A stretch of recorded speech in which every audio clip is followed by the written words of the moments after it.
Have you ever wondered what games you should keep or you should lose?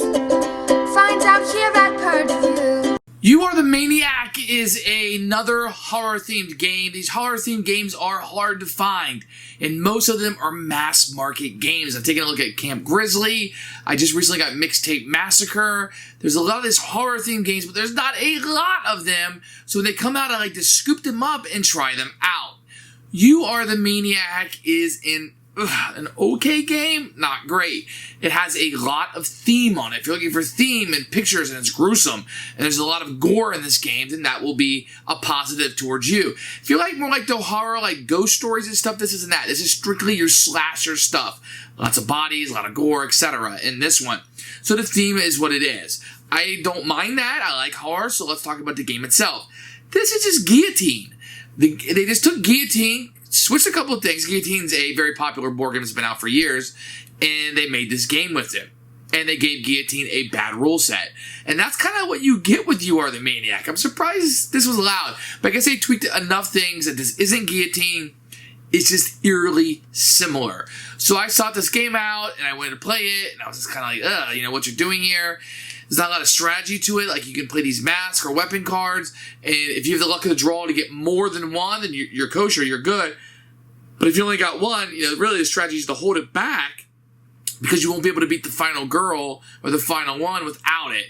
I don't know if I like that or not. So the game is not good. This is not a good game. It's not a strong addition.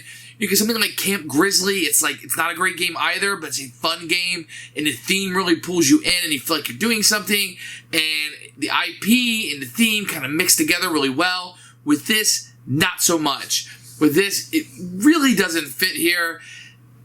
There's too much luck in the game, and there aren't enough decisions. So for me, it will absolutely be a purge.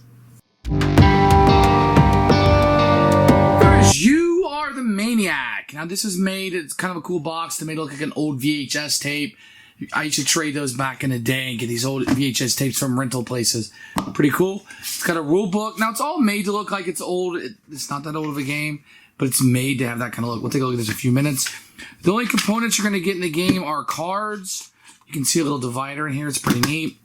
I should just point out that the cards are going to be pretty graphic for most of these. This isn't something you'll want to play. You can see the bodies on here, severed heads and stuff. I'm not going to show, for YouTube purposes, a lot of this, but this is a bloodier game, if you will. You're going to have very adult-oriented stuff. You're going to have like bimbos and suspects and fodder and stuff like these will be the victims that you'll have as you're going through. And then you have the plot twist cards that will be in here. So components are fine. The quality of the cards are great. Not a lot to complain about here. So here's the rule book. It's fine. I mean, and it's got pictures and examples and all things. This thing's an utter mess. Once you find out this is mostly Guillotine with a couple little small changes, if you played that game, it's a little easier. But this rule book left me with a lot of questions. It's not a good rule book whatsoever. One of the worst rule books I've ever seen in my life. So I should point out that you're going to have the final girl cards. There's part 1, part 2, and part 3. This is going to be for the 3 rounds of the game. So in the first round, you will fight her. Second round, her. And third round, she gets a little bit tougher. So just kind of know that that's out there. Then you'll shuffle up the victim cards, and you're going to put 12 of these out in a row. And this will just kind of be the victim row that will be out here. So it's 4, 5, 6, 7, 8, 9, 10, 11, 12. My favorite probably is Albert, the hot tub daddy.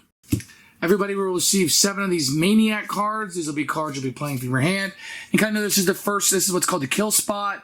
And then you'll go around like this as the game progresses. First thing you do on a turn is you're going to play a Maniac card. And just do what it says. Play this in your collection, play 1 weapon. So the weapon cards are going to be interesting, as will the mask cards that you'll see here.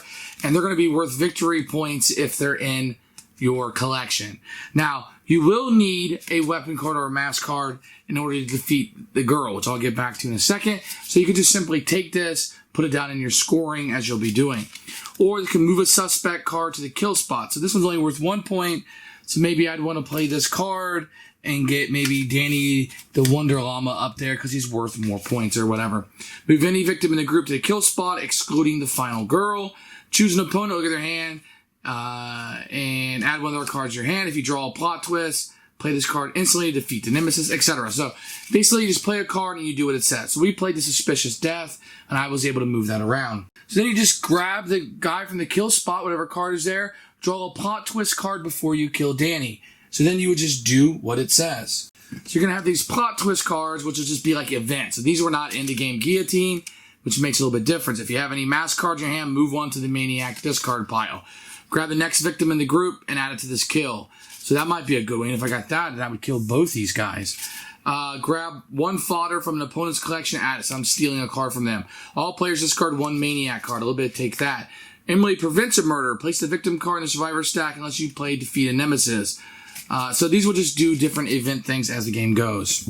So you just do whatever it says. It was to draw a plot twist. Add 1 point for each additional cheerleader in your collection.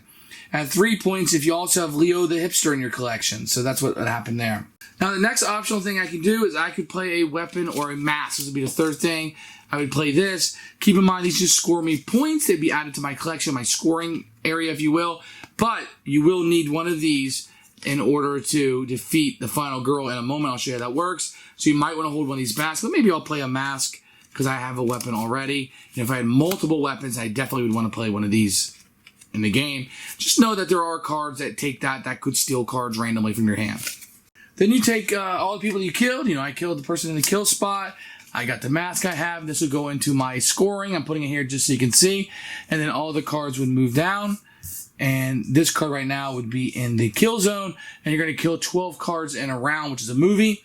Then you're going to move on to the final girl. In order to kill her is very simple. If you randomly have a weapon in your hand, you can spend it and you kill her and you score the points. Keep in mind, it says draw a plot twist before you kill her. You must play a weapon and mask to kill her. So you'd have to go through a plot twist. A random thing would happen again. If you don't have her, then the next person could try, next person, next person. If it gets back around to you, then she escapes. If she escapes, she just goes back on top of the victim pile, and she'll be the first one to come out next time. Then at the end of the game, you'll score any points that you have in your collection. 4, 6, 7, any negative points that you might have. Any weapons or masks still in your hand are negative. Whoever has the most points is your winner. Very similar to Guillotine if you ever played that, with a couple of minor changes. Who should buy this game? I think this is strictly for hardcore horror people. You have every other horror game and you want one more. Or you're a fan of Guillotine and you like the horror theme and that's a marriage made in heaven. Now you have your horror themed kind of Guillotine, 99% Guillotine, 95% Guillotine. Those are your fans. For everybody else, either steer clear or try this one before you buy it. It's an absolute purge for me. Not a whole lot here to like.